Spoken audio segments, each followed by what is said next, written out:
En juillet 1985, deux petites filles ont disparu, sans laisser de traces lors d'une colonie de vacances dans les montagnes près de Grenoble. Camille, 9 ans, et sa petite sœur Sophie, 7 ans, se sont volatilisées pendant une excursion guidée, sous la surveillance directe d'un moniteur expérimenté. Pendant 18 années interminables, leurs parents ont vécu dans l'incertitude la plus absolue, cherchant désespérément des réponses que personne ne pouvait leur donner. Les recherches ont mobilisé des centaines de volontaires, des chiens policiers ont ratissé chaque centimètre de la forêt, des plongeurs ont exploré les lacs de montagne. Mais rien. Pas un vêtement, pas un indice, pas la moindre trace des fillettes. Comment deux enfants peuvent-elles disparaître complètement en quelques minutes, sous la surveillance d'adultes responsables, dans un lieu censé être sécurisé? Pendant près de 2 décennies, cette question a hanté une famille, une communauté et tous ceux qui ont suivi cette affaire déchirante. Mais en 2003, alors que plus personne n'espérait comprendre ce qui s'était réellement passé ce jour-là, un homme sur son lit de mort a finalement brisé le silence. Ce qu'il a révélé a transformé 18 années de mystère en une vérité aussi tragique qu'inattendue. Avant de continuer avec cette histoire bouleversante, si vous appréciez les cas mystérieux réels comme celui-ci, abonnez-vous à la chaîne et activez les notifications pour ne manquer aucun nouveau cas.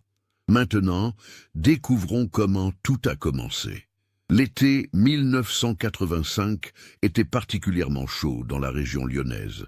Pour Gérard et Eliane Laurent, c'était l'occasion parfaite d'offrir à leurs 2 filles des vacances mémorables loin de la chaleur étouffante de la ville. Le couple, tous 2 enseignants dans un collège du 5e arrondissement de Lyon, avait soigneusement choisi la colonie de vacances Les Pins Bleus, située dans les montagnes du massif de la Chartreuse, à environ 50 km de Grenoble. Cette colonie jouissait d'une excellente réputation depuis plus de 20 ans. Nichée dans un vallon verdoyant à 1200 mètres d'altitude, elle accueillait chaque été une centaine d'enfants âgés de 6 à 14 ans. Les installations comprenaient plusieurs chalets en bois, un grand réfectoire, des terrains de sport et surtout un accès direct à des sentiers de randonnée magnifiques mais parfaitement balisés. La sécurité était une priorité absolue pour la direction, qui employait des moniteurs diplômés et expérimentés. Camille Laurent, du haut de ses 9 ans, était une enfant vive et curieuse. Excellente élève, elle adorait la lecture et collectionnait les roches qu'elle trouvait lors de ses promenades. Son carnet de notes de l'année scolaire précédente regorgeait d'observations sur la nature, illustrées de dessins minutieux. Elle était responsable et prenait très au sérieux son rôle de grande sœur. Ses cheveux châtains, coupés au carré, encadraient un visage parsemé de taches de rousseur, et ses yeux noisettes pétillaient d'intelligence. Sophie, sa cadette de 2 ans, était son exact opposé en apparence, mais sa complice en tout. Plus timide, avec de longs cheveux blonds et des yeux bleus, elle suivait sa sœur partout comme une ombre fidèle. Elle avait un léger bégaiement qui s'accentuait quand elle était nerveuse, mais qui disparaissait complètement quand elle chantait. Les 2 sœurs partageaient une chambre à Lyon et avaient développé leur propre langage secret, fait de regards complices et de petits gestes que seules elles comprenaient. C'était la première fois que les fillettes partaient en colonie sans leurs parents. Eliane avait longuement hésité, particulièrement pour Sophie, qu'elle jugeait encore un peu jeune, mais Camille avait tant insisté. « Je vais m'occuper d'elle, maman, je te le promets », avait-elle répété avec sérieux. Finalement, le couple avait cédé, se disant que cette expérience développerait l'autonomie de leur fille. Le 15 juillet 1985, Gérard et Eliane avaient conduit leur fille jusqu'à la colonie. Le trajet en voiture avait duré un peu plus de 2 heures. Les montagnes se dessinaient majestueuses à l'horizon, leurs sommets encore parsemés de neige malgré la saison estivale. L'air était frais et pur, chargé du parfum des sapins et des prairies alpines. À leur arrivée, ils avaient été accueillis par la directrice, Madame Jacqueline Arnaud, une femme d'une 50aine d'années, au sourire chaleureux et à la poignée de main ferme. Elle dirigeait la colonie depuis 15 ans et connaissait chaque sentier, chaque recoin du domaine. Elle avait présenté aux parents l'équipe d'encadrement, composé de 8 moniteurs pour encadrer les 92 enfants présents cette session. Marc Fontaine était l'un de ces moniteurs. Âgé de 23 ans, il en était à sa 5e saison au Pain Bleu. Grand, athlétique, avec des cheveux bruns coupés courts et un bronzage permanent, il inspirait confiance.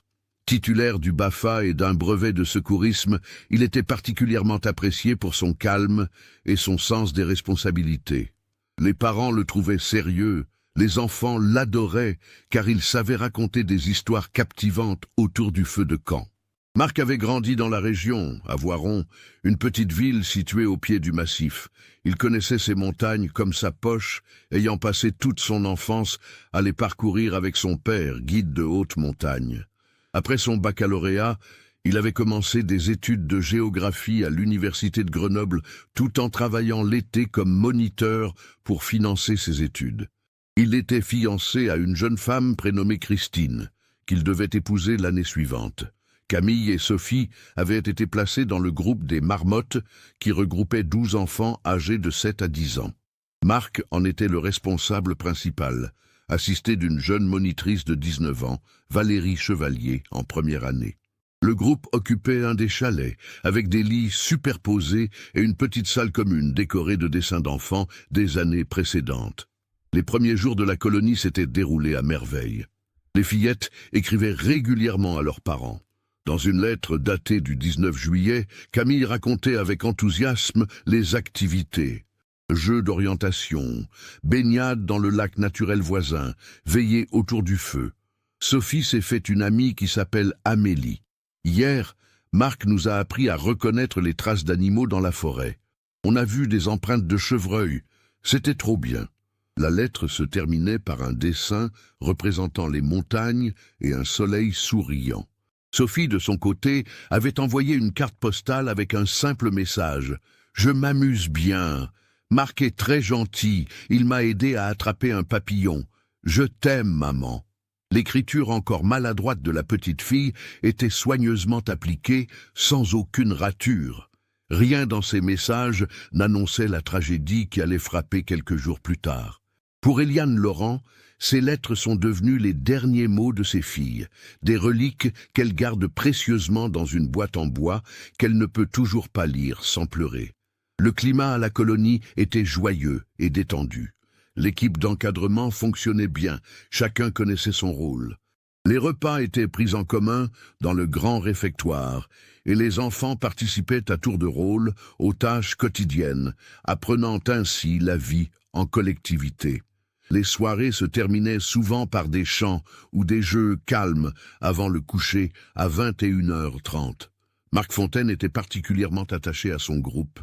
Il avait cette capacité rare de se faire respecter sans hausser la voix, d'imposer une discipline juste sans être autoritaire. Les enfants se confiaient facilement à lui, sachant qu'il les écouterait avec attention.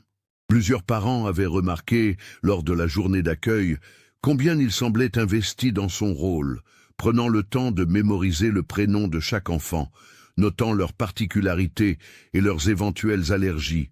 Personne, absolument personne, n'aurait pu imaginer ce qui allait se produire le 24 juillet 1985.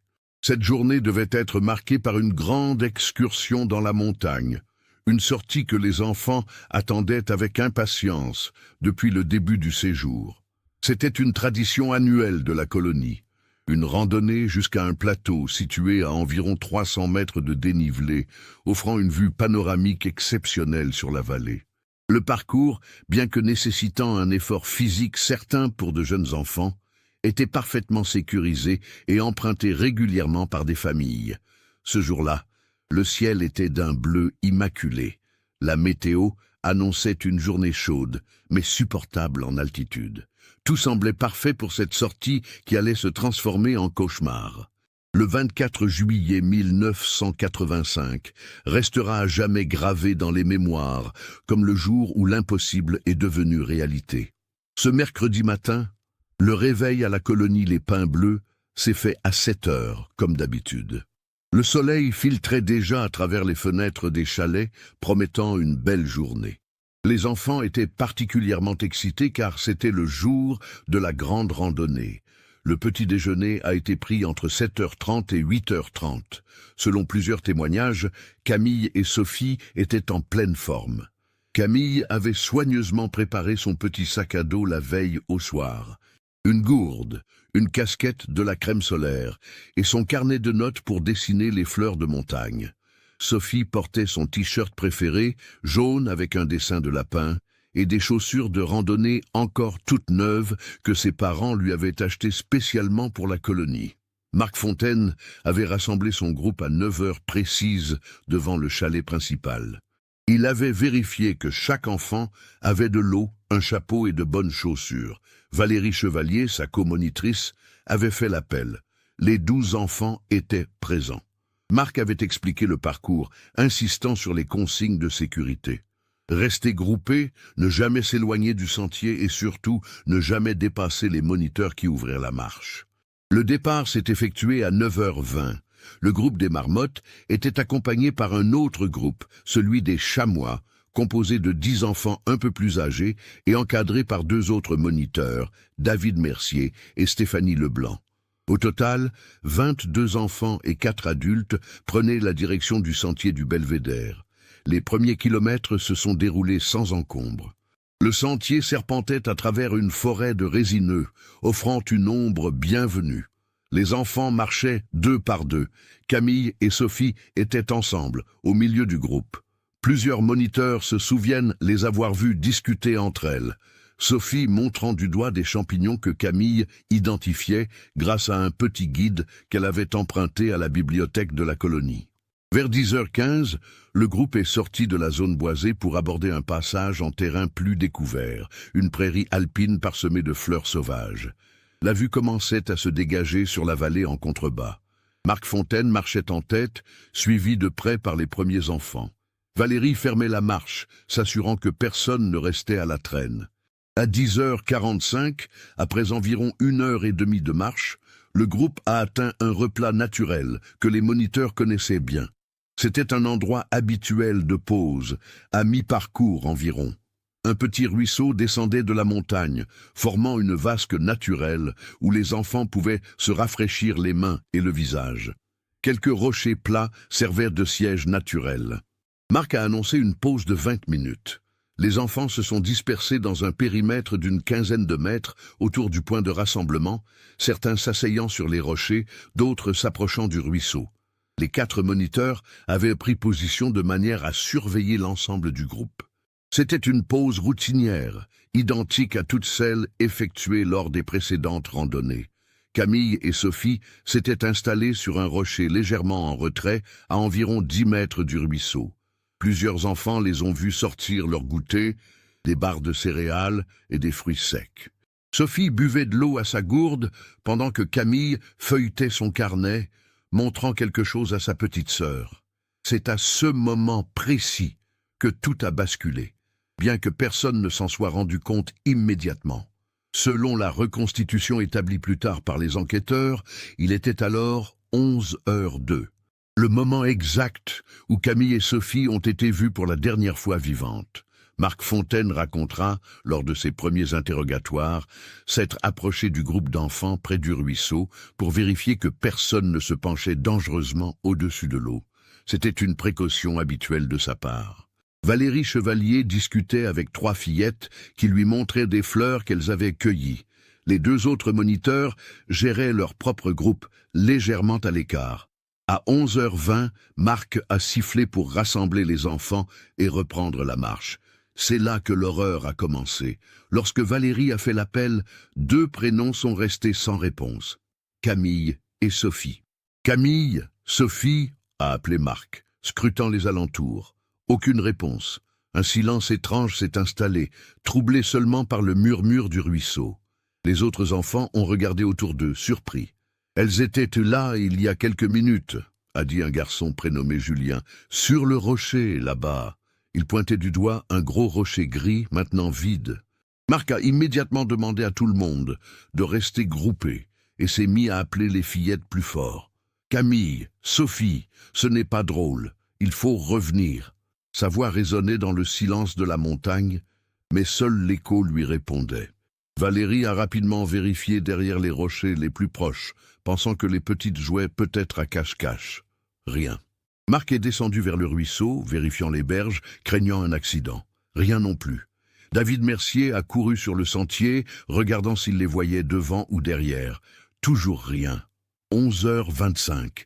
Seulement quelques minutes s'étaient écoulées, mais déjà la panique commençait à monter. Comment 2 enfants pouvaient-elles disparaître aussi vite dans un espace aussi dégagé, sous la surveillance de 4 adultes? Marc a pris la décision immédiate de déclencher l'alerte. David est reparti en courant vers la colonie pour prévenir les secours, tandis que Marc, Valérie et Stéphanie organisaient une première recherche sur place, tout en gardant les autres enfants groupés et en sécurité. Il était vital de ne pas perdre d'autres enfants dans cette situation déjà dramatique. Les 20 enfants restants étaient en état de choc. Certains pleuraient, d'autres posaient 1000 questions. Où sont Camille et Sophie? Elles se sont perdues, il faut les retrouver. Valérie essayait de les rassurer tout en luttant contre sa propre angoisse croissante. Marc a exploré systématiquement tous les environs immédiats, appelant sans cesse les prénoms des fillettes. Il a parcouru le sentier sur plusieurs centaines de mètres dans les 2 directions. Il a scruté chaque buisson, chaque recoin où des enfants auraient pu se cacher. Le terrain, bien que comportant quelques dénivelés et rochers, n'offrait pas de cachette significative.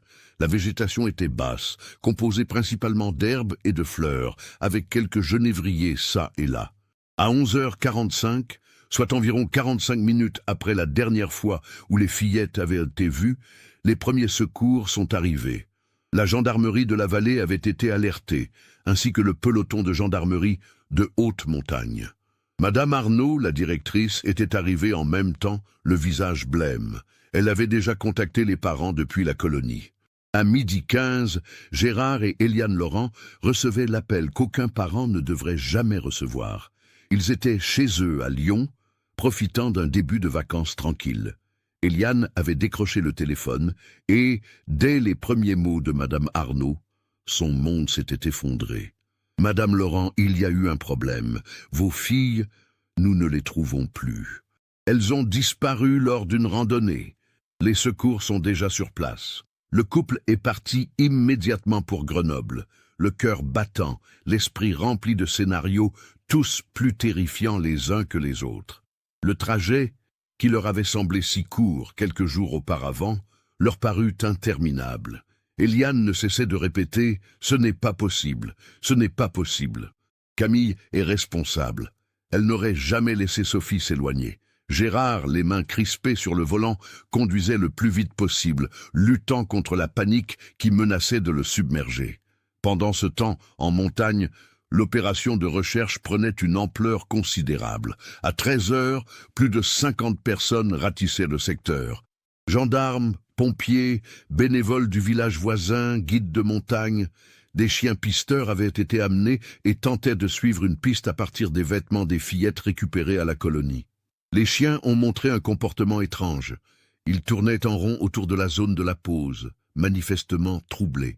Ils suivaient une piste qui semblait s'arrêter brusquement, comme si les fillettes s'étaient volatilisées.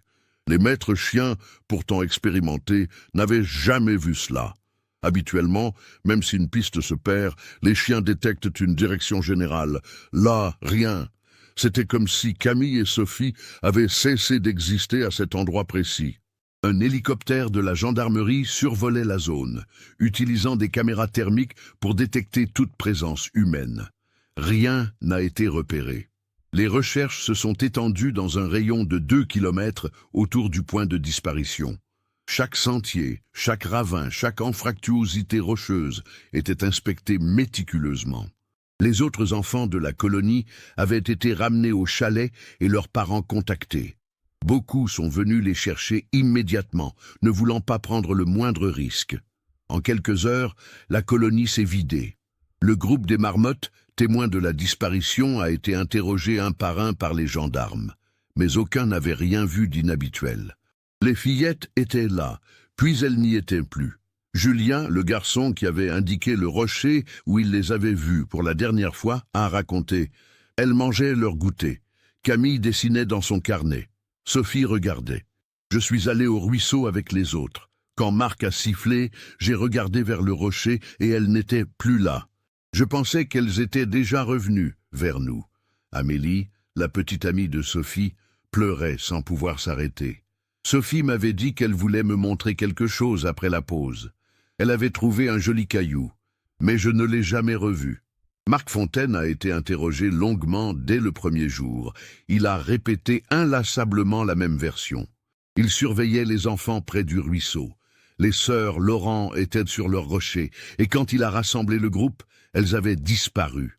Je ne comprends pas. Je les ai vues il y a 5 minutes, peut-être 10 au maximum. Comment ont-elles pu s'éloigner sans que personne ne s'en aperçoive? Son désarroi semblait sincère. Son visage était décomposé. Ses mains tremblaient légèrement. Les enquêteurs ont mesuré les distances, chronométré les déplacements possibles. En 10 minutes, des enfants de 7 et 9 ans auraient pu parcourir au maximum 300 ou 400 mètres, même en courant.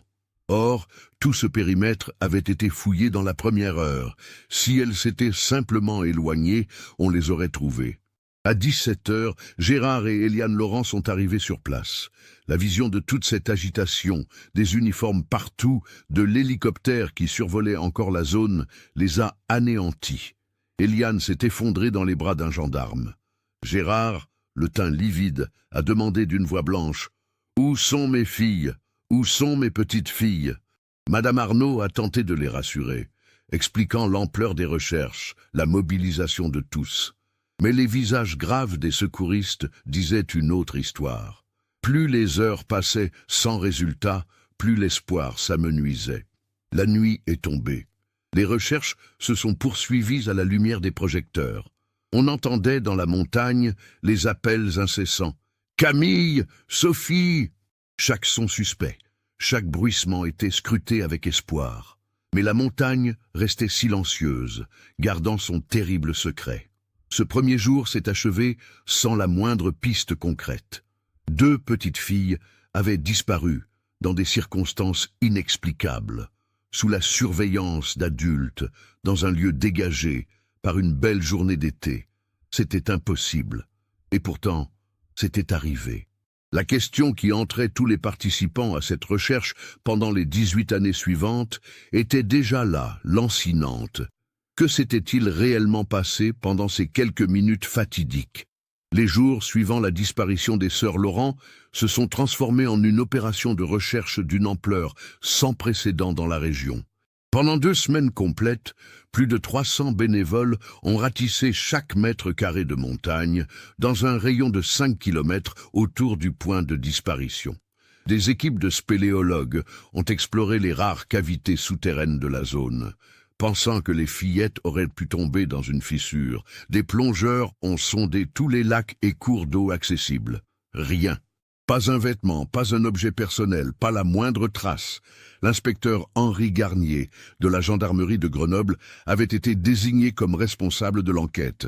Homme méthodique d'une 50aine d'années, avec une expérience de 30 ans dans la police, il avait travaillé sur de nombreuses affaires de disparition, mais celle-ci le troublait profondément. « J'ai vu beaucoup de cas étranges dans ma carrière », confiait-il à ses collègues, mais celui-ci défie toute logique.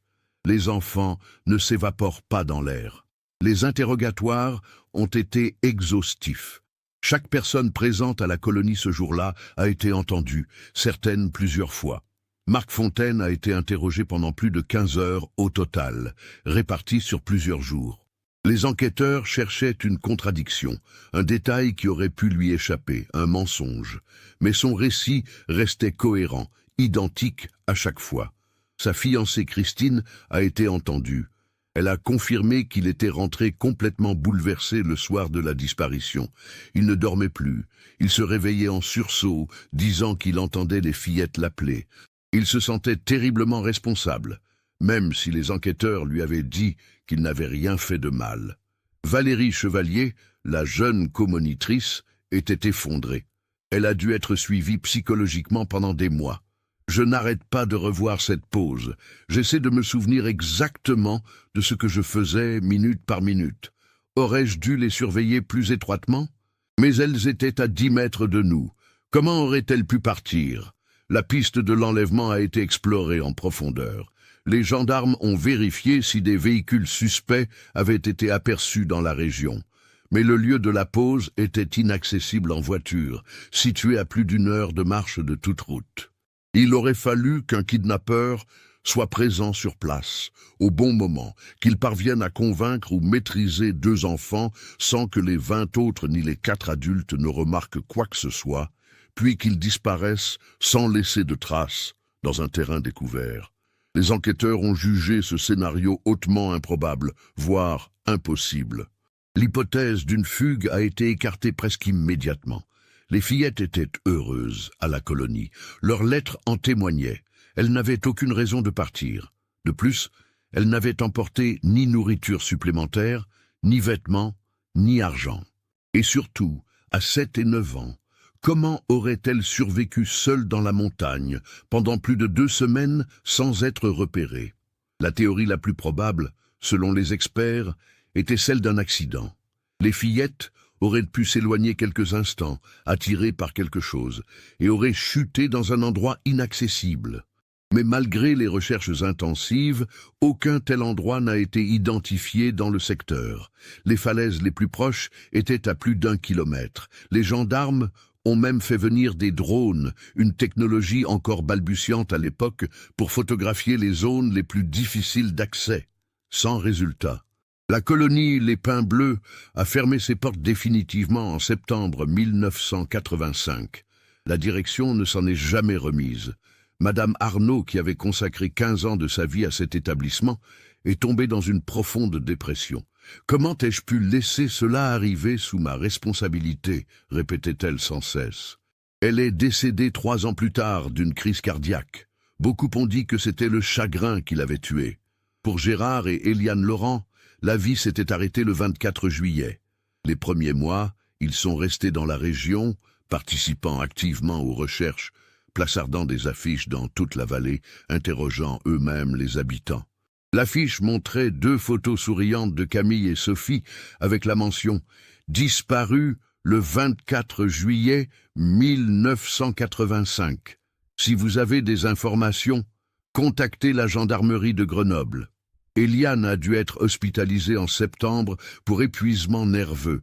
Elle ne mangeait plus, ne dormait plus. Les médecins ont parlé de dépression majeure.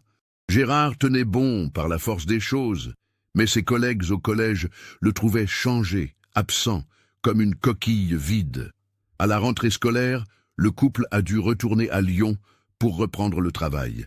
Mais leur maison était devenue un mausolée. La chambre des filles est restée intacte, exactement comme elles l'avaient laissée avant de partir en colonie. Les jouets sur les étagères, les dessins sur les murs, les livres sur la table de chevet. Eliane y entrait chaque jour, s'asseyait sur un des lits et pleurait. Les anniversaires étaient les jours les plus difficiles. Le premier anniversaire de Sophie, en novembre 1985, a été un calvaire. Elle aurait eu 8 ans. Eliane avait quand même acheté un gâteau, allumé des bougies, et s'était effondrée devant cette table vide. Gérard l'avait trouvée ainsi, prostrée, incapable de parler. L'enquête officielle s'est poursuivie pendant des années, mais les pistes se sont progressivement taries. Les dossiers restaient ouverts, techniquement, mais il n'y avait plus rien à investiguer. L'inspecteur Garnier, même après sa retraite en 1995, continuait à penser à cette affaire. « Ça me hante », avouait-il à sa femme. « Quelque part, il y a une explication. Les enfants ne disparaissent pas par magie. Mais laquelle ? Tous les ans, le 24 juillet, Gérard et Eliane retournaient sur le lieu de la disparition. Ils avaient installé une petite plaque commémorative sur un rocher avec les noms et les dates de naissance de leurs filles.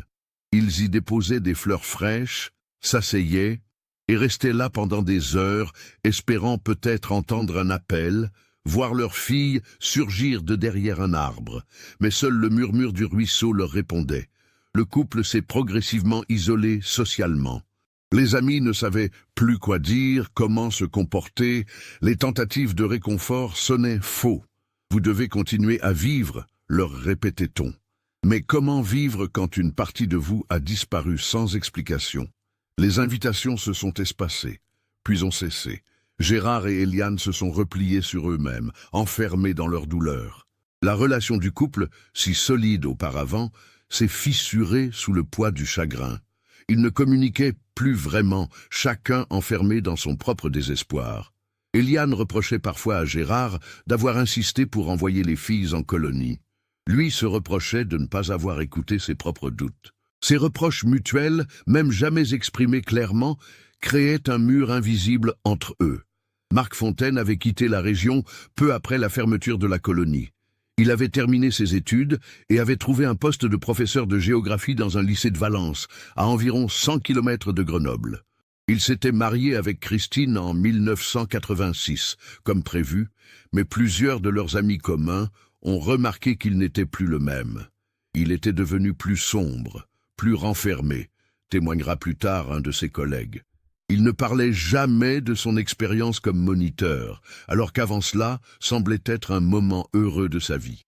Le couple a eu 2 enfants, un garçon en 1989 et une fille en 1992. Marc était un père attentif, parfois même surprotecteur. Il ne laissait jamais ses enfants hors de sa vue. Christine trouvait cela excessif, mais attribuait ce comportement au traumatisme de 1985. Il faisait des cauchemars, surtout les nuits du 23 au 24 juillet, racontera-t-elle plus tard aux enquêteurs. Il se réveillait en sueur, murmurant des choses incompréhensibles. Quand je lui demandais ce qui n'allait pas, il disait juste « Les petites filles, je n'ai pas pu les protéger. Je pensais que c'était simplement le poids de la culpabilité. » Comment aurais-je pu imaginer que c'était bien plus que ça? Au fil des années, la vie avait repris un semblant de normalité pour les personnes touchées par le drame. Pas pour les Laurent, qui restaient figés dans leur douleur, mais pour les autres. Valérie Chevalier avait quitté le domaine de l'animation et était devenue infirmière. Les autres moniteurs avaient poursuivi leur vie. Les enfants témoins avaient grandi, certains gardant un souvenir flou de cet été terrible, d'autres en étant profondément marqués. Julien, le garçon qui avait vu les sœurs pour la dernière fois, avait développé une forme de culpabilité irrationnelle. « Si j'étais resté près d'elle au lieu d'aller au ruisseau », se disait-il souvent. Devenu adulte, il était parti vivre loin de la région, essayant d'échapper à ses souvenirs. Dans la région, l'affaire des sœurs Laurent était devenue une sorte de légende urbaine tragique. Les habitants plus âgés s'en souvenaient avec tristesse. Les plus jeunes connaissaient l'histoire vaguement, en avaient entendu parler par leurs parents. Le lieu de la disparition était devenu un endroit que les randonneurs évitaient, même s'il n'y avait aucune raison rationnelle à cela. Une aura de malaise flottait sur ce coin de montagne. Des journalistes ont parfois ressorti l'affaire, particulièrement lors des anniversaires décennaux. En 1995, 10 ans après les faits, un documentaire a été diffusé sur une chaîne régionale. Les Laurent y ont participé, espérant relancer l'intérêt pour l'affaire, espérant qu'un témoignage nouveau émerge. Mais rien n'est venu. Les années 2000 sont arrivées, 15 ans s'étaient écoulés. Camille aurait eu 24 ans, Sophie 22. Elles auraient pu être étudiantes, peut-être déjà dans la vie active. Auraient-elles fondé leur propre famille? Eliane imaginait souvent ces vies parallèles, ces existences qu'elle ne connaîtrait jamais. Gérard avait pris sa retraite de l'enseignement en 2002. Sa santé déclinait. Le chagrin prolongé avait eu raison de son cœur, littéralement.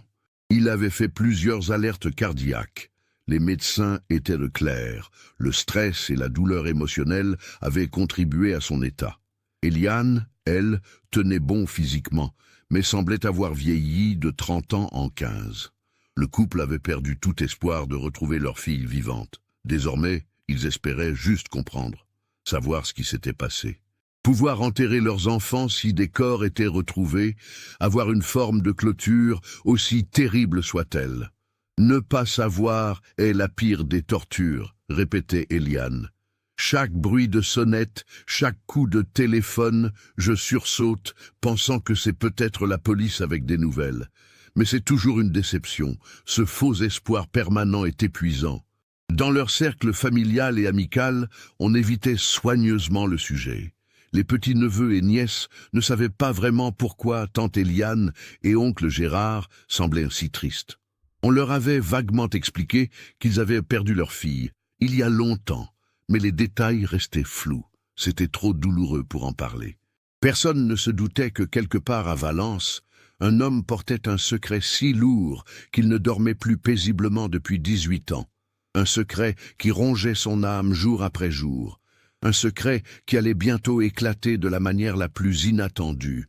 Au début de l'année 2003, Marc Fontaine avait 41 ans. Sa vie semblait stable et paisible vue de l'extérieur. Professeur apprécié au lycée de Valence, mari et père de 2 adolescents, il menait une existence tranquille et rangée. Mais ceux qui le connaissaient bien remarquaient qu'il n'était jamais vraiment en paix avec lui-même. Christine, son épouse, avait appris à vivre avec ses silences inexpliqués, ses moments d'absence, ses réveils en sursaut. En février 2003, Marc a commencé à se plaindre de douleurs abdominales persistantes. D'abord, il a tenté de les ignorer, comme beaucoup d'hommes de son âge. Mais la douleur s'intensifiait, accompagnée d'une fatigue inhabituelle et d'une perte de poids progressive. Christine l'a convaincu de consulter un médecin. Les premiers examens ont révélé quelque chose d'anormal. Des analyses complémentaires ont été prescrites. Le 15 mars 2003, Marc et Christine étaient assis dans le cabinet d'un oncologue de l'hôpital de Valence. Le diagnostic est tombé comme un coup près. Cancer du pancréas à un stade avancé. Le médecin, un homme d'une 60aine d'années à l'expression grave, leur a expliqué avec des précautions infinies que ce type de cancer était particulièrement agressif et difficile à traiter. Combien de temps? Avait demandé Marc d'une voix blanche. Le médecin avait hésité. C'est difficile à dire avec certitude. Peut-être 6 mois, peut-être 1 an. Nous allons tout faire pour vous offrir la meilleure qualité de vie possible dans le temps qui reste. Christine s'était effondrée.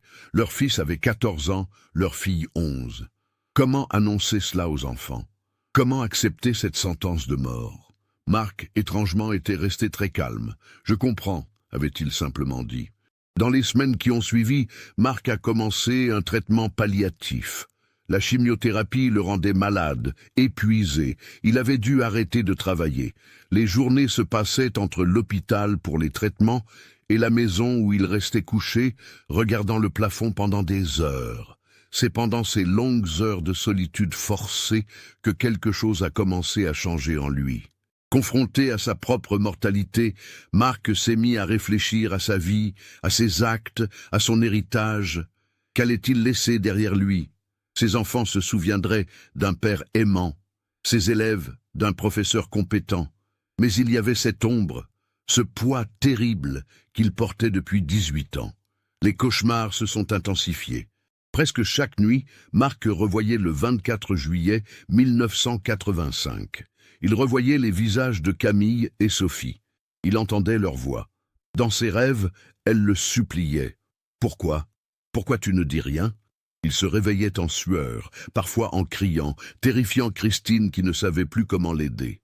Un soir de mai, alors que Christine dormait à côté de lui, Marc a passé la nuit entière les yeux ouverts. Les mots de l'oncologue résonnaient dans sa tête. 6 mois, peut-être 1 an. Qu'allait-il emporter dans sa tombe? La vérité qu'il taisait depuis si longtemps, et Gérard et Éliane Laurent, ne méritaient-ils pas de savoir? N'avaient-ils pas le droit de comprendre enfin ce qui était arrivé à leur fille? Mais la peur était là, paralysante.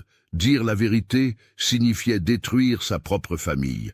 Christine découvrirait qu'elle avait vécu avec un homme qui lui avait menti pendant toutes ces années. Ses enfants apprendraient que leur père... Non, c'était impossible. Il ne pouvait pas faire ça. Il allait emporter son secret dans la tombe. Les jours passaient. L'état de Marc se dégradait lentement, mais inexorablement. En juin, il avait perdu 15 kilos. Son visage était émacié, son teint cireux. Les médecins avaient avoué à Christine que le pronostic était pire que prévu. Peut-être 2 ou 3 mois, avait-il murmuré. Marc avait demandé à être hospitalisé. Les douleurs étaient devenues insupportables malgré la morphine. Il était couché dans une chambre individuelle de l'hôpital, regardant par la fenêtre les montagnes au loin. ces mêmes montagnes où tout s'était passé. Le 15 juillet 2003, 9 jours avant le 18e anniversaire de la disparition, quelque chose s'est brisé en Marc. Il a demandé à Christine de faire venir un prêtre. Elle a été surprise. Marc n'était pas particulièrement religieux. « Tu veux te confesser ?» avait-elle demandé doucement. Il avait hoché la tête, incapable de parler. Le père Michel, un prêtre d'une 50aine d'années attaché à l'hôpital, est venu. Il a parlé longtemps avec Marc, derrière une porte close. Quand il est ressorti, son visage était grave. Il n'a rien dit à Christine, tenue par le secret de la confession, mais il avait murmuré à Marc « Vous devez faire ce qui est juste, pas seulement pour votre âme, mais pour ses parents qui souffrent encore. » Cette nuit-là, Marc a pris sa décision. Il allait parler, il allait tout dire, peu importaient les conséquences. Il était en train de mourir de toute façon. Sa famille souffrirait, c'était inévitable, mais les Laurent méritaient de savoir. Après 18 années d'agonie, ils méritaient la vérité. Le 16 juillet au matin, Marc a demandé à Christine de contacter la gendarmerie de Grenoble. « Je dois parler à quelqu'un au sujet de l'affaire Laurent. » Les deux fillettes disparues en 1985. Christine l'a regardée, interdite. « Marc, pourquoi? C'est du passé. Tu as déjà été interrogé à l'époque. »« Parce que je n'ai pas tout dit, » a murmuré Marc, les larmes aux yeux. « Je n'ai jamais dit la vérité. » Christine a senti le sol se dérober sous ses pieds. « Qu'est-ce que tu veux dire? »« Marc, qu'est-ce que tu veux dire par là ?» Mais il avait détourné le regard, épuisé, refusant d'en dire plus avant l'arrivée des autorités. L'inspecteur Garnier, bien que retraité depuis plusieurs années, a été contacté. Quand on lui a annoncé que Marc Fontaine voulait faire une nouvelle déclaration concernant l'affaire Laurent, il a immédiatement compris que quelque chose d'important allait être révélé. « J'arrive », avait-il simplement dit au téléphone. Le 17 juillet 2003, l'inspecteur Garnier est entré dans la chambre d'hôpital de Marc Fontaine. Il était accompagné d'un inspecteur plus jeune et d'un procureur. Ils ont vu un homme mourant, un spectre de celui qu'ils avaient interrogé 18 ans auparavant. Marc était sous perfusion, visiblement très affaibli, mais son regard était déterminé. « Monsieur Fontaine, nous sommes venus comme vous l'avez demandé », a commencé Garnier d'une voix douce. « Que voulez-vous nous dire ?» Marc a fermé les yeux un instant, rassemblant ses forces. Quand il a parlé, sa voix était faible mais claire. « Je veux vous dire ce qui s'est réellement passé le 24 juillet 1985. Je veux vous dire la vérité sur Camille et Sophie Laurent. » Un silence absolu s'est installé dans la chambre. On n'entendait que le bip régulier des machines médicales. Garnier a sorti un enregistreur. « Avec votre permission, je vais enregistrer votre déclaration. » Marc a hoché la tête. Christine, assise dans un coin de la chambre, était livide. Elle serrait ses mains l'une contre l'autre, tremblante, terrifiée de ce qu'elle allait entendre. « Avant de commencer, » a dit Marc, « je veux que vous contactiez Gérard et Eliane Laurent. Ils ont le droit d'entendre ceci de ma bouche. Ils ont le droit de savoir. » Les enquêteurs ont échangé un regard. « Nous allons les contacter, » a promis le procureur. « Mais vous devez nous dire maintenant. Votre état ne nous permet pas d'attendre. » Marc a pris une profonde inspiration douloureuse et il a commencé à parler. Ce qu'il a révélé ce jour-là allait enfin apporter des réponses à 18 années de mystère, mais aussi ouvrir des blessures qu'aucun temps ne pourrait vraiment guérir. Les premières paroles de Marc Fontaine ont glacé le sang de tous les présents dans cette chambre d'hôpital. Camille et Sophie Laurent ne sont pas partis seuls. « C'est moi qui les ai emmenés », a-t-il commencé, la voix tremblante, « et c'est à cause de moi qu'elles ne sont jamais revenues. » L'inspecteur Garnier s'est penché en avant, tous ses sens en alerte. Après 18 ans, il allait enfin comprendre. « Continuez, monsieur Fontaine, dites-nous tout. » Marc a fermé les yeux, replongeant dans ce jour maudit. Ce matin-là, tout était normal. La randonnée se passait bien. Quand nous sommes arrivés au point de pause, j'ai rassemblé les enfants comme d'habitude. Camille et Sophie s'étaient installées sur un rocher un peu à l'écart. Je me souviens que Camille dessinait dans son carnet. Elle était tellement concentrée. Il a marqué une pause, respirant difficilement. Une infirmière a vérifié ses constantes, inquiète. Mais Marc a fait signe qu'il voulait continuer. Environ 10 minutes après le début de la pause, Camille est venue me voir. Elle m'a tiré par la manche. Elle m'a dit « Marc, Sophie et moi, on a vu quelque chose de l'autre côté de ce petit monticule là-bas. On pense que c'est un chamois. On peut aller voir de plus près ? Juste vite, on ne s'éloignera pas beaucoup. » Elle montrait du doigt une petite élévation de terrain, à peut-être 50 mètres de là. L'inspecteur notait chaque détail. Qu'avez-vous répondu ? J'aurais dû dire non. Mon Dieu, j'aurais tellement dû dire non. Des larmes coulaient maintenant sur les joues creusées de Marc. Mais j'étais jeune, inconscient. J'ai pensé que 50 mètres, ce n'était rien. Je voyais le monticule, il n'y avait aucun danger apparent. J'ai dit « D'accord, mais vous revenez tout de suite. 5 minutes maximum, et vous restez ensemble, toutes les deux. » Camille a promis. Elle était si sérieuse quand elle promettait quelque chose. Christine, dans son coin, avait porté sa main à sa bouche, horrifiée. Ce n'était pas ce qu'elle avait imaginé, mais c'était déjà terrible. Les fillettes sont parties en courant. Je les ai regardées s'éloigner. Elles ont disparu derrière le monticule. J'ai regardé ma montre. Je me suis dit, 5 minutes, puis j'irai les chercher si elles ne revenaient pas. Marc s'est tu un instant, submergé par l'émotion. Mais, a pressé doucement Garnier. Mais Valérie m'a appelé. Un des enfants s'était légèrement blessé au genou près du ruisseau. Rien de grave, une simple écorchure, mais je devais m'en occuper. Je suis allé chercher la trousse de premier secours. J'ai nettoyé la plaie, mis un pansement. Quand j'ai regardé ma montre à nouveau, 12 minutes s'étaient écoulées. 12 minutes. Le rythme cardiaque de Marc s'était accéléré sur le moniteur. L'infirmière a jeté un regard inquiet au médecin qui venait d'entrer. J'ai immédiatement regardé vers le monticule. Les filles n'étaient pas revenues. Je me suis senti mal tout de suite. J'ai dit à Valérie que j'allais chercher Camille et Sophie et je suis parti en courant. J'ai contourné le monticule. De l'autre côté, il y avait une pente herbeuse qui descendait vers un petit vallon. Et là, Marc a dû s'interrompre, suffocant presque. Le médecin est intervenu.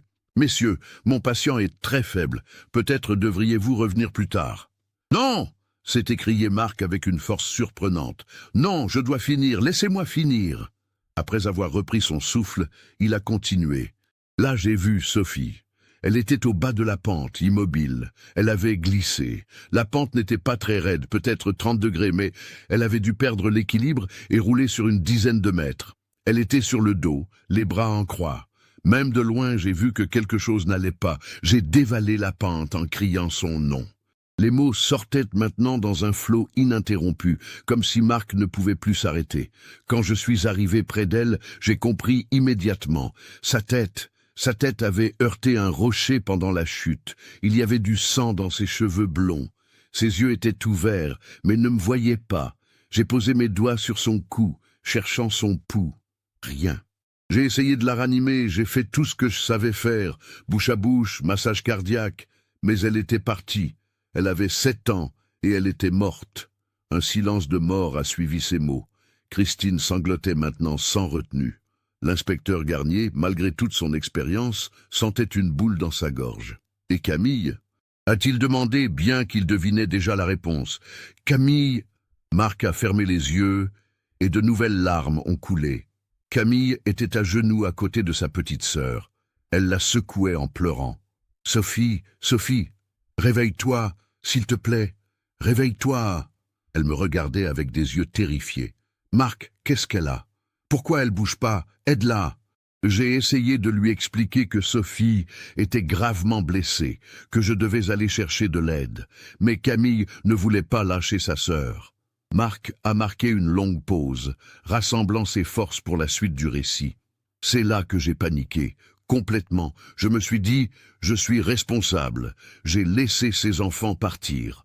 Une est morte. Je vais être accusé de négligence, peut-être pire. Ma vie est finie. Ma carrière, mon avenir avec Christine, tout va s'effondrer.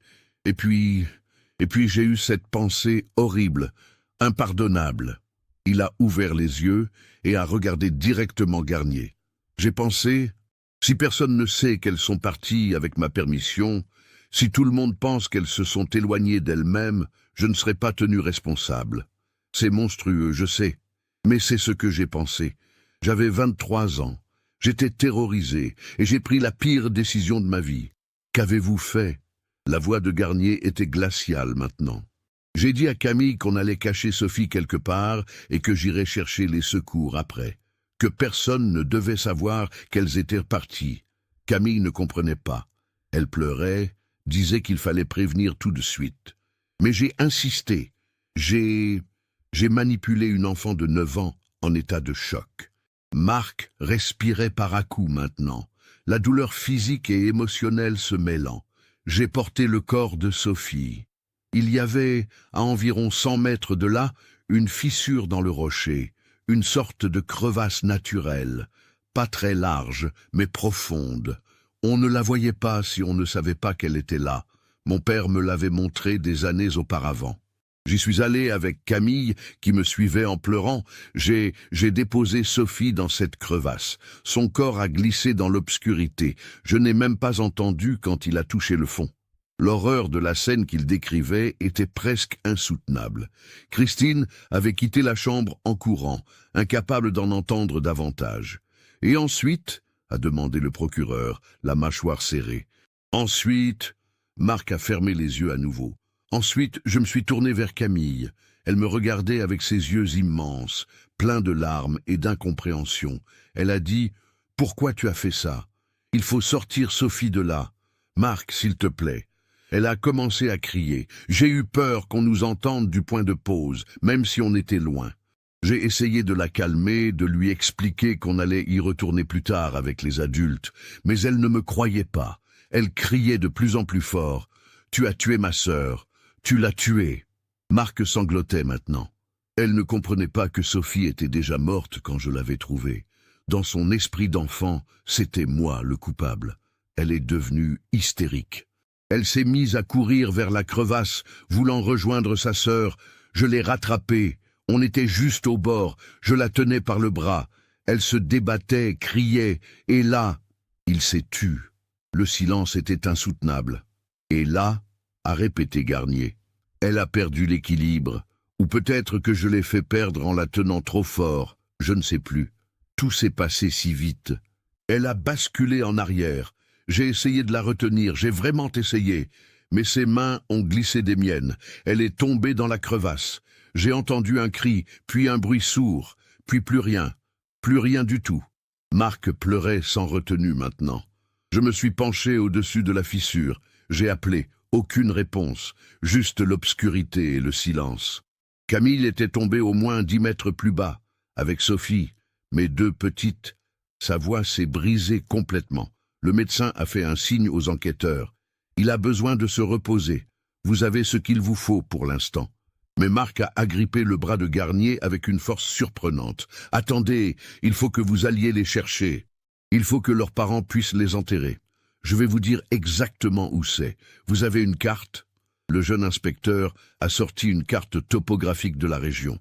Avec des mains tremblantes, Marc a montré l'emplacement du point de pause, puis a tracé approximativement le chemin vers le monticule et la crevasse. C'est là, à environ 150 mètres au nord-ouest du point de pause.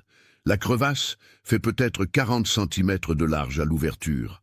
Elle est cachée par des buissons de genévrier. C'est pour ça que les recherches ne l'ont jamais trouvée. Vous allez leur dire que je suis désolé? Aux parents? Garnier a replié la carte sans répondre. Son visage était de marbre. Nous allons vérifier vos déclarations, monsieur Fontaine.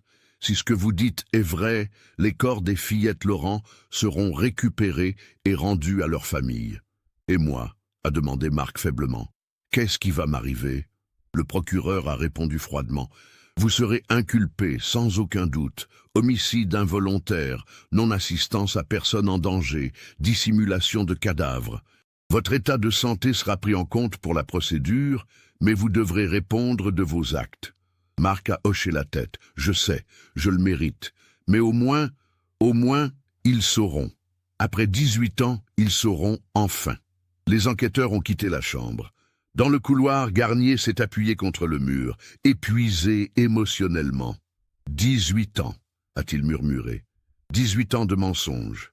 Ces pauvres gens, Il faut contacter les Laurent, a dit le procureur, et organiser une équipe de récupération des corps le plus vite possible. L'histoire touchait à sa fin, mais la partie la plus difficile restait à venir. Annoncer la vérité à des parents qui avaient vécu 18 années d'enfer. Le 18 juillet 2003, une équipe de gendarmes spécialisée en intervention en terrain difficile, accompagnée d'un médecin légiste et de l'inspecteur Garnier, s'est rendue sur le lieu indiqué par Marc Fontaine. C'était 3 jours après sa confession. Le temps avait été nécessaire pour organiser l'opération et préparer psychologiquement toutes les personnes impliquées. La météo était grise ce jour-là, comme si le ciel lui-même pleurait sur ce qui allait être découvert. L'équipe a suivi les indications de Marc avec précision. Du point de pause, ils se sont dirigés vers le petit monticule. Derrière, exactement comme décrit, une pente herbeuse descendait vers un vallon. Et là, après avoir cherché pendant 1 heure, ils ont trouvé la crevasse. Elle était effectivement presque invisible, cachée par des buissons de genévrier et des herbes hautes. Sans savoir exactement où chercher, les équipes de recherche de 1985 étaient passées à côté. La fissure dans le rocher était étroite, environ 40 cm de large, mais s'enfonçait profondément dans la terre. Les gendarmes ont installé un système de cordes et d'éclairage. Un homme équipé de matériel de spéléologie est descendu lentement dans l'obscurité de la crevasse.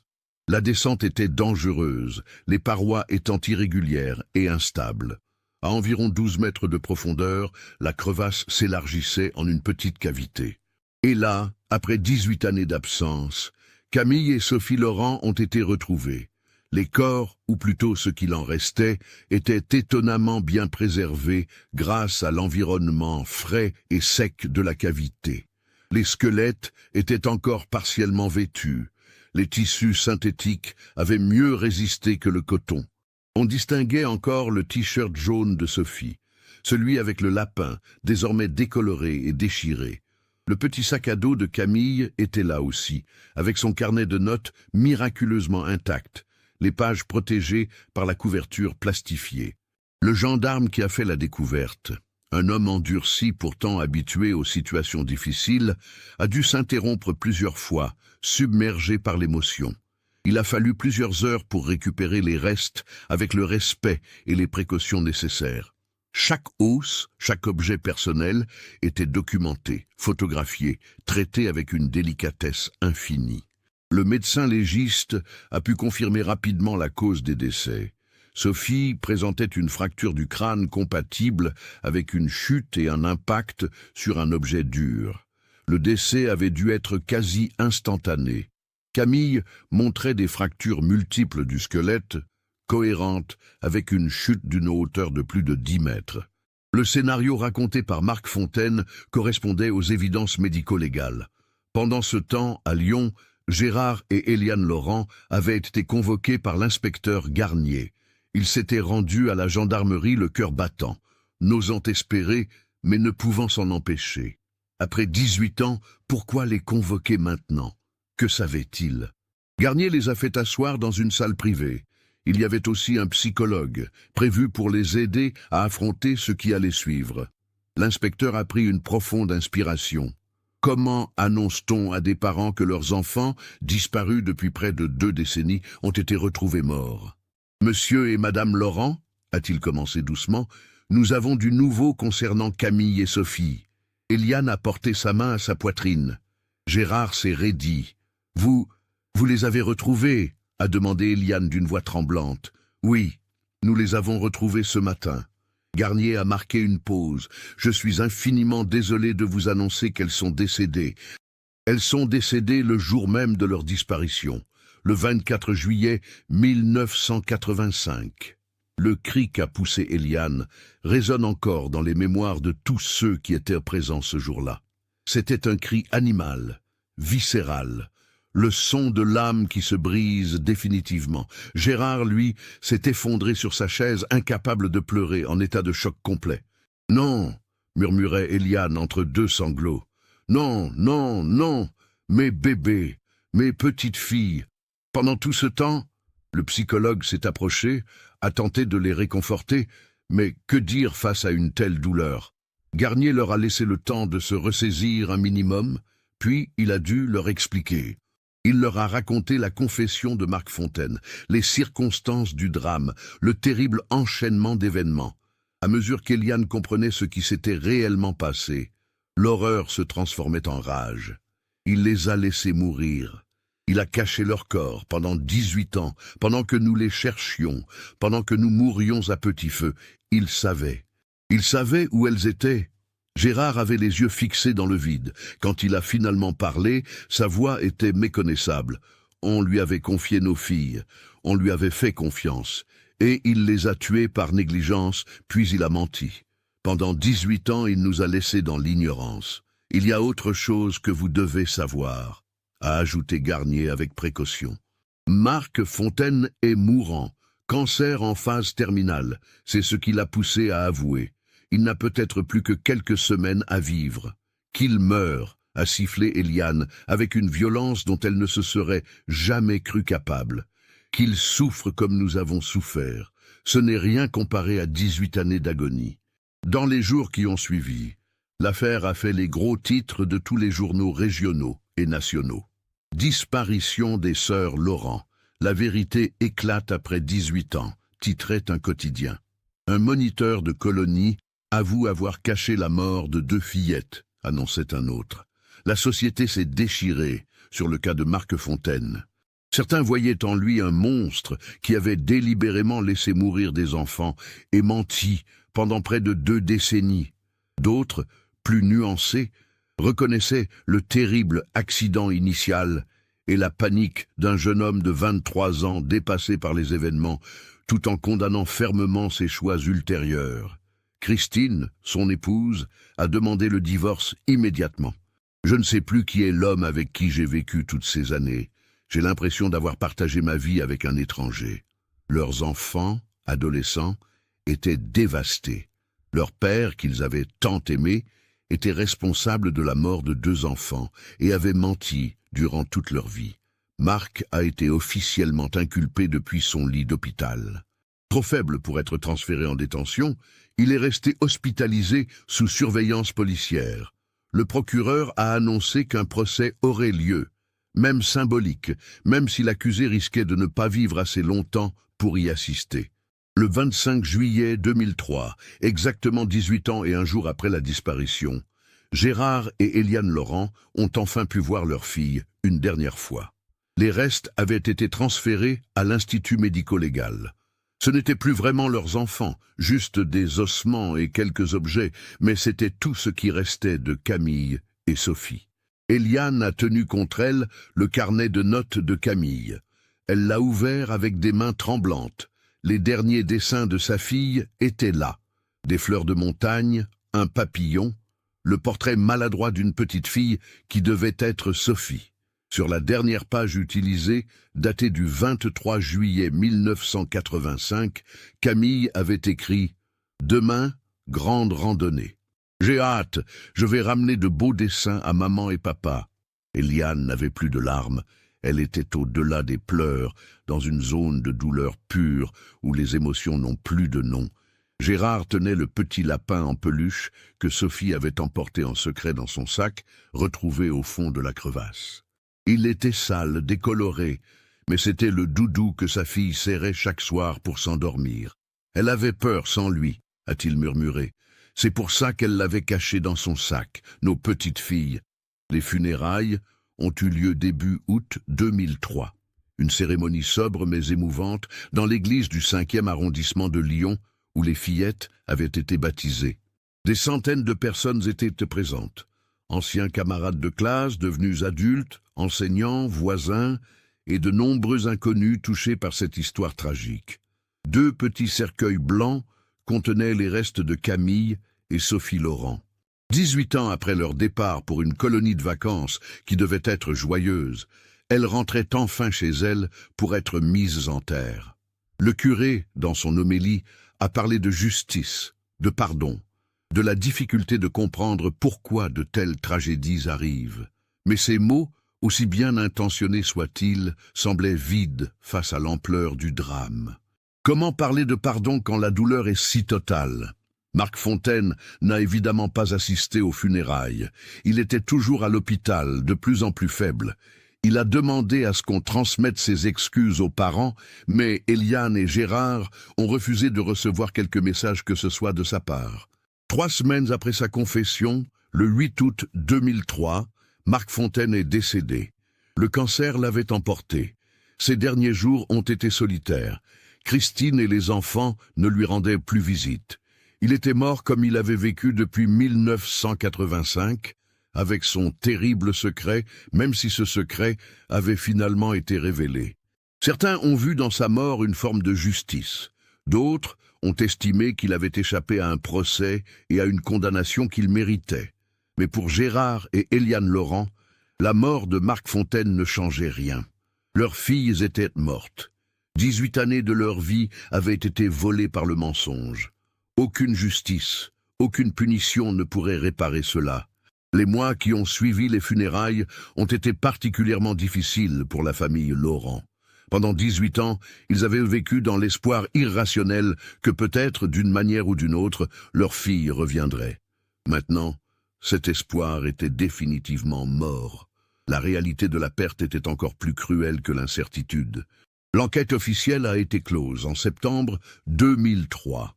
Le rapport final détaillait minutieusement les événements du 24 juillet 1985, basé sur la confession de Marc Fontaine et corroboré par les preuves médico-légales. Les conclusions étaient claires. Sophie Laurent était décédée accidentellement suite à une chute ayant entraîné un traumatisme crânien mortel. Camille Laurent était décédée accidentellement suite à une chute dans la crevasse. Marc Fontaine était reconnu coupable de négligence grave, de non-assistance à personne en danger et de dissimulation de cadavres. Le rapport notait également que si Marc Fontaine avait immédiatement alerté les secours après la chute de Sophie, il était possible, quoique peu probable, compte tenu de la gravité de ses blessures, que des tentatives de réanimation plus poussées auraient pu être entreprises. Plus tragiquement, si Marc n'avait pas paniqué et caché le corps de Sophie, Camille serait encore en vie aujourd'hui. Cette conclusion était particulièrement dévastatrice pour Eliane. Une de mes filles est morte dans un accident stupide, mais qui aurait pu arriver à n'importe qui. Mais l'autre a été tué par la lâcheté d'un homme qui a choisi de se protéger plutôt que de sauver une enfant. La rage et le chagrin étaient indissociables dans son cœur. Gérard a développé de sérieux problèmes cardiaques suite au stress des révélations. En novembre 2003, il a fait un infarctus et a dû être hospitalisé plusieurs semaines. Les médecins étaient formels. Le choc émotionnel avait considérablement affaibli son cœur déjà fragile. Paradoxalement, avoir enfin des réponses n'a pas apporté la paix que le couple espérait vaguement. Au contraire, connaître la vérité rendait tout encore plus douloureux. Maintenant, ils pouvaient visualiser exactement ce qui s'était passé. Ils imaginaient Sophie tombant, Camille terrorisée et Marc Fontaine prenant les pires décisions possibles à chaque étape. Quand on ne savait pas, on pouvait encore imaginer qu'elles n'avaient pas souffert, qu'elles étaient peut-être parties rapidement, expliquait Eliane à sa sœur. Maintenant, je sais que Camille a vu sa sœur mourir, qu'elle a été manipulée par un adulte en qui elle avait confiance, qu'elle est morte seule dans le noir, avec le corps de Sophie. Cette image me hante jour et nuit. Le couple a intenté une action civile contre l'assurance de la colonie, mais l'établissement ayant fermé depuis longtemps et Madame Arnaud étant décédée, les recours étaient limités. Ils ont obtenu une compensation financière, mais comme l'a dit amèrement Gérard, aucun montant d'argent ne ramènera nos filles. Aucun montant ne compensera 18 années de torture mentale. L'affaire a eu des répercussions au-delà de la famille Laurent. Les réglementations concernant les colonies de vacances ont été durcies dans toute la France. De nouvelles règles sur les ratios moniteurs-enfants, sur les protocoles de sécurité lors des randonnées, sur la formation des encadrants ont été mises en place. Le décret Laurent, comme certains l'ont surnommé, a été adopté en 2004. Valérie Chevalier, l'ancienne comonitrice, a contacté les Laurent quelques mois après les révélations. Elle voulait présenter ses excuses, bien qu'elle n'ait techniquement rien fait de mal. « Je me sens tellement coupable de ne pas avoir mieux surveillé. Si j'avais vu Marc donner la permission aux fillettes de s'éloigner, j'aurais peut-être pu intervenir. Eliane lui a répondu avec gentillesse. Ce n'est pas votre faute. Vous étiez une jeune fille de 19 ans. Le seul responsable, c'est Marc Fontaine. Les autres enfants du groupe des Marmottes, maintenant adultes, ont eu des réactions variées en apprenant la vérité. Julien, celui qui avait vu les sœurs pour la dernière fois, a exprimé un mélange de soulagement et de tristesse. Pendant des années, j'ai pensé que j'aurais peut-être pu faire quelque chose. Maintenant, je sais que non. Elles n'étaient déjà plus là où je les avais vues. Mais c'est tellement triste de savoir ce qui leur est vraiment arrivé. Amélie, la petite amie de Sophie, devenue professeure des écoles, a écrit une longue lettre au Laurent. Sophie était ma meilleure amie cette semaine-là. Elle était douce et drôle, et elle chantait si bien. Je pense souvent à elle, même après toutes ces années. Je suis désolé que vous ayez dû attendre si longtemps pour savoir. Personne ne mérite ça. L'inspecteur Garnier, bien que retraité, a suivi l'affaire jusqu'à sa conclusion. Dans une interview accordée à un journal local, il a déclaré « En 35 ans de carrière, c'est l'affaire qui m'a le plus hanté. Nous avions cherché partout, interrogé tout le monde, mais nous n'avions jamais imaginé qu'un des moniteurs puisse mentir à ce point. » Marc Fontaine a joué un rôle parfait pendant 18 ans. Sa confession a été un choc, mais aussi un soulagement. Au moins, la famille Laurent peut maintenant faire son deuil correctement. En 2004, un an après les révélations, Gérard et Eliane sont retournés une dernière fois sur le lieu de la disparition. Cette fois, ce n'était plus un pèlerinage d'espoir, mais un adieu définitif. Ils ont remplacé l'ancienne plaque commémorative par une nouvelle, plus grande, qui se trouve toujours là aujourd'hui. L'inscription est simple mais poignante. À la mémoire de Camille Laurent, 1976-1985, et Sophie Laurent, 1978-1985. Deux sœurs qui aimaient la montagne et la vie. Disparues ici le 24 juillet 1985, retrouvées le 18 juillet 2003. Vous vivrez toujours dans nos cœurs. Le couple a également fait installer une deuxième plaque près de la crevasse, maintenant scellée pour des raisons de sécurité. Cette plaque met en garde les randonneurs sur les dangers de s'éloigner des sentiers balisés, même sur de courtes distances. Les années ont passé lentement. Gérard est décédé en 2007 d'un nouvel infarctus. Sur son lit de mort, il tenait la dernière lettre que Camille lui avait écrite de la colonie. Eliane est convaincue qu'il est mort d'un cœur brisé, incapable de se remettre de la perte de ses filles et des circonstances horribles de leur mort. Eliane vit toujours à Lyon aujourd'hui. Elle a maintenant plus de 75 ans. Sa maison est un sanctuaire dédié à la mémoire de Camille et Sophie. Des photos couvrent les murs, montrant deux petites filles souriantes qui ne vieilliront jamais. La chambre des filles a été transformée en une sorte de musée personnel, conservant leurs jouets, leurs livres, leurs dessins. Elle donne régulièrement des conférences dans les écoles et les associations sur l'importance de la sécurité des enfants. « Mes filles sont mortes à cause d'une série de mauvaises décisions, dit-elle aux audiences. Un accident aurait pu être simplement un accident, mais la lâcheté et le mensonge l'ont transformée en tragédie absolue. Nous devons protéger nos enfants, et ceux qui ont la charge de les surveiller doivent comprendre l'immensité de cette responsabilité. » Elle a créé une fondation au nom de ses filles, qui finance des programmes de formation pour moniteurs de colonies et des équipements de sécurité pour les randonnées d'enfants. Si l'horreur que nous avons vécue peut au moins servir à éviter qu'une autre famille connaisse la même chose, alors peut-être que Camille et Sophie ne seront pas mortes complètement en vain. Christine, l'ex-femme de Marc Fontaine, a refait sa vie loin de la région. Elle a repris son nom de jeune fille et a coupé tout contact avec sa vie antérieure. Ses enfants, maintenant adultes, portent également un autre nom. Ils ont tous changé d'identité légalement pour échapper au poids du nom Fontaine. Ils vivent avec le fardeau de savoir que leur père, qu'ils avaient tant aimé, a causé tant de souffrances. Dans la région grenobloise, l'histoire des sœurs Laurent est devenue une légende sombre, un conte d'avertissement. Les parents qui envoient leurs enfants en colonie vérifient désormais méticuleusement les antécédents des moniteurs, les protocoles de sécurité, les plans d'urgence.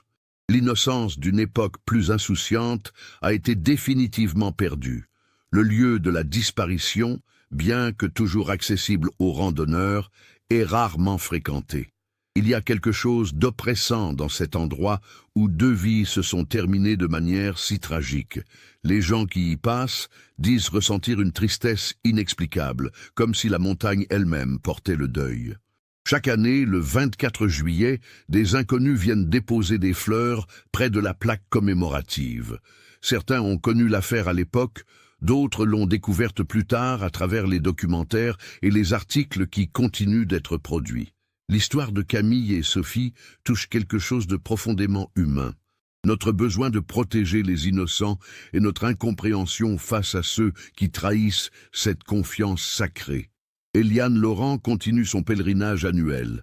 Elle monte seule maintenant, ses jambes moins stables qu'avant, mais sa détermination intacte. Elle s'assoit près de la plaque, parle à ses filles comme si elles pouvaient l'entendre. Elle leur raconte les petits événements de sa vie, leur dit combien elle lui manque, leur assure qu'elles ne sont jamais oubliées. « Vous aviez 9 ans et 7 ans, murmure-t-elle chaque fois. Vous aviez toute la vie devant vous, tant de choses à découvrir, à apprendre, à aimer, et tout cela a été volé en quelques minutes par un accident stupide et par la lâcheté d'un homme. Mais vous êtes toujours mes filles, vous le serez toujours, et un jour, quand ce sera mon tour de partir, je vous retrouverai.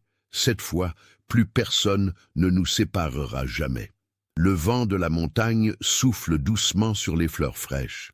Quelque part dans cette immensité naturelle qui a été témoin de tant de tragédies humaines au fil des siècles, 2 petites filles reposent en paix, enfin retrouvées, enfin rentrées chez elles.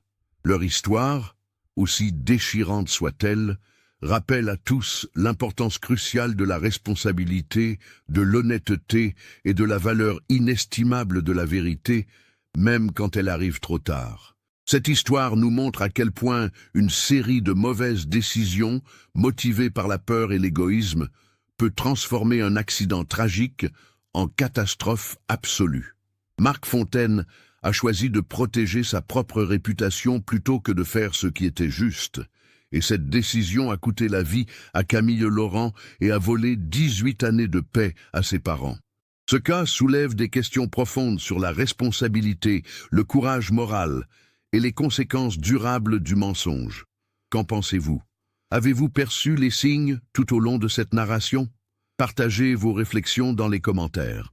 Si vous avez été touché par cette histoire et que vous appréciez ce type d'investigation approfondie, n'oubliez pas de vous abonner à la chaîne et d'activer les notifications. Laissez votre like si ce récit vous a marqué et partagez-le avec quelqu'un qui s'intéresse également à ce genre de cas.